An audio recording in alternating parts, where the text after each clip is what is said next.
তার মানে যে কেউ বিয়ে করবে এক রাতেই রাজা বাদশার কাছে রাখতে হবে, সে পরের দিন বউ নিয়ে যেতে হবে, না হলে যেতে পারতো না।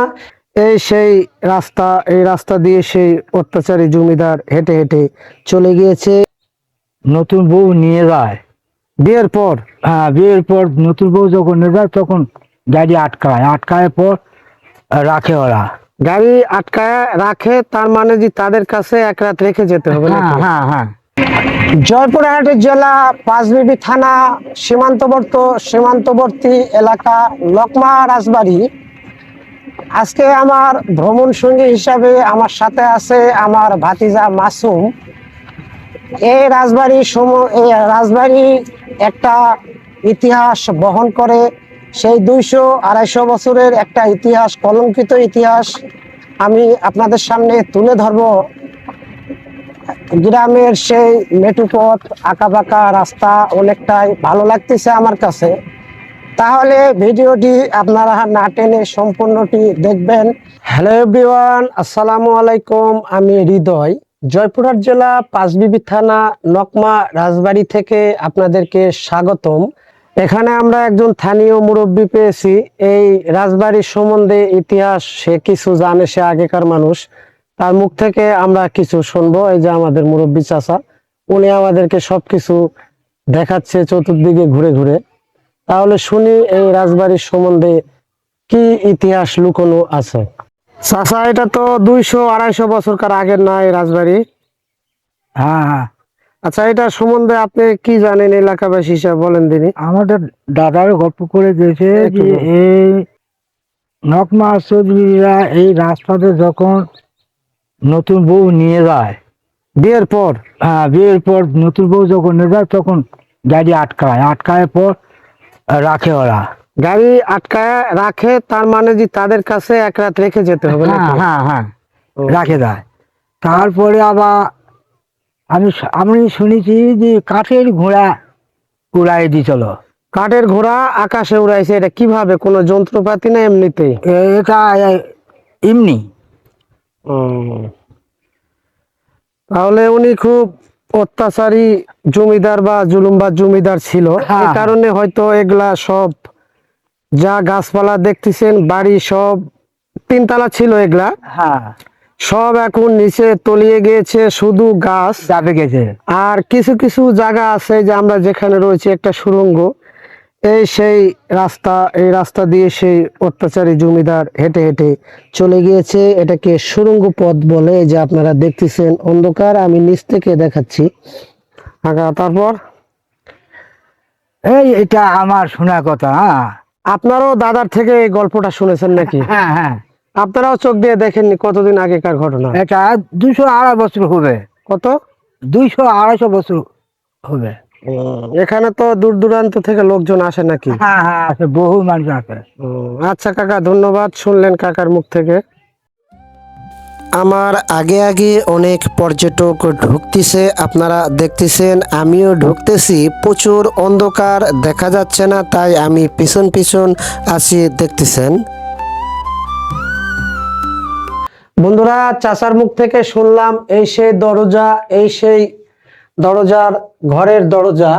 যত বাদশা, এই রাজা যত অপকর্ম করত, মানে এখানকার একটা প্রথা ছিল, এই এলাকায় যত বিয়ে শাদী হবে এবং নতুন বধূ স্ত্রী, যাদের নতুন বউ, এলাকায় বিয়ে শাদী করলে এই রাজার কাছে নাকি এক রাত রাখতে হতো। চাচা যেটা বলল, এলাকায় বিয়ে শাদী করলে এই রাজার কাছে নাকি এক রাত রাখতে হতো, চাচা যেটা বলল। তার মানে যে কেউ বিয়ে করবে এক রাতেই রাজা বাদশার কাছে রাখতে হবে, সে পরের দিন বউ নিয়ে যেতে হবে, না হলে যেতে পারতো না।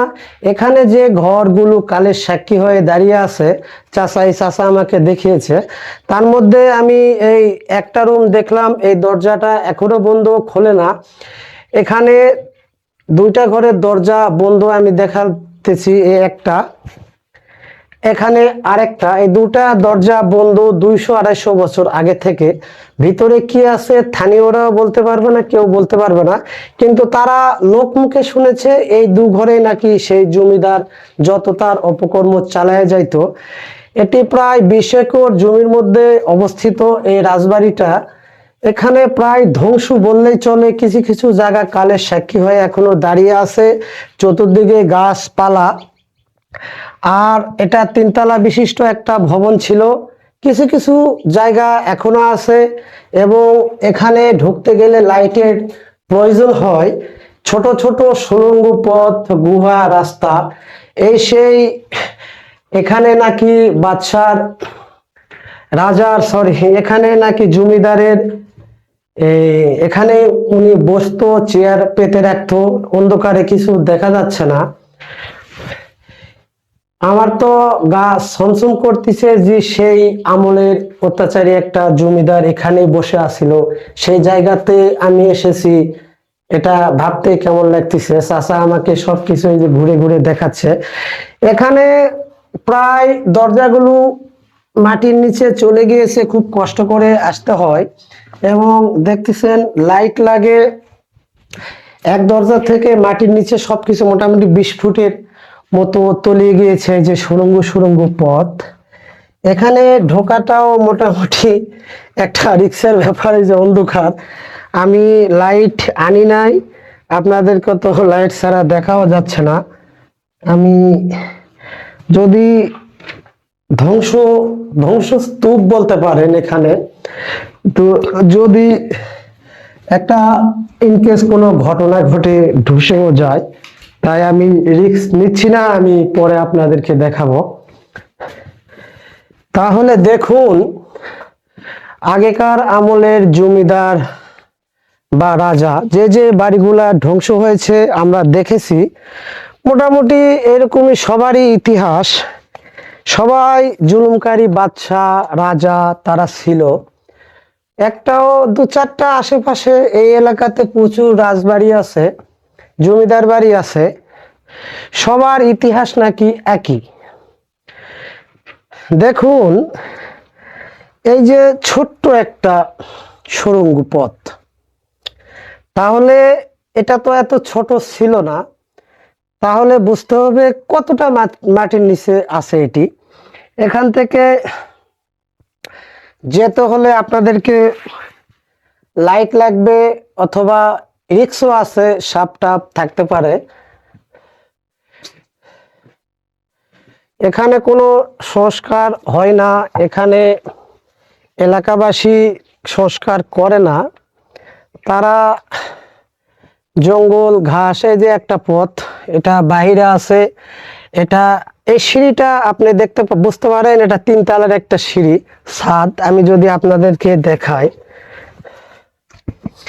এটা দিয়ে আমি এই বাড়ির শেষ ছাদে উঠতেছি। এই যে ছাদ, এখান থেকে ছাদ, এই যে আমি ছাদে উঠলাম। তাহলে দেখুন, ছাদটা একবারে মোটামুটি নিচে এসেছে। তাহলে কতটা মাটির নিচে তলিয়ে গিয়েছে। এই যে চতুর্দিকে গাছপালা, এই যে নিচে রাজবাড়ির ধ্বংসস্তূপ। আমি 3 তলাতে আছি। 3 তলাতে এসেও দেখুন অনেক কক্ষ, মোটামুটি একটা ভুতুড়ে পরিবেশ। সবগুলাতে ঢুকতে গেলে আপনাকে লাইট অথবা টর্চ লাইট, বড় আলো মোবাইলের ব্যবহার করতে হবে ঢুকতে গেলে। একটা, এই যে একটা সুড়ঙ্গ, এই 3 তলা ছাদের উপরে যে দেখতেছেন, এখানে তার বৈঠকখানা। জমিদার এখানে আরাম করত তার কর্মচারীদের নিয়ে। এই কক্ষে আমি যে কক্ষে আছি, এই কক্ষে সে আরাম করত এবং সবকিছু তথ্য বা কি কি করতে হবে পরামর্শ এই জায়গা থেকে দিত। দেখুন,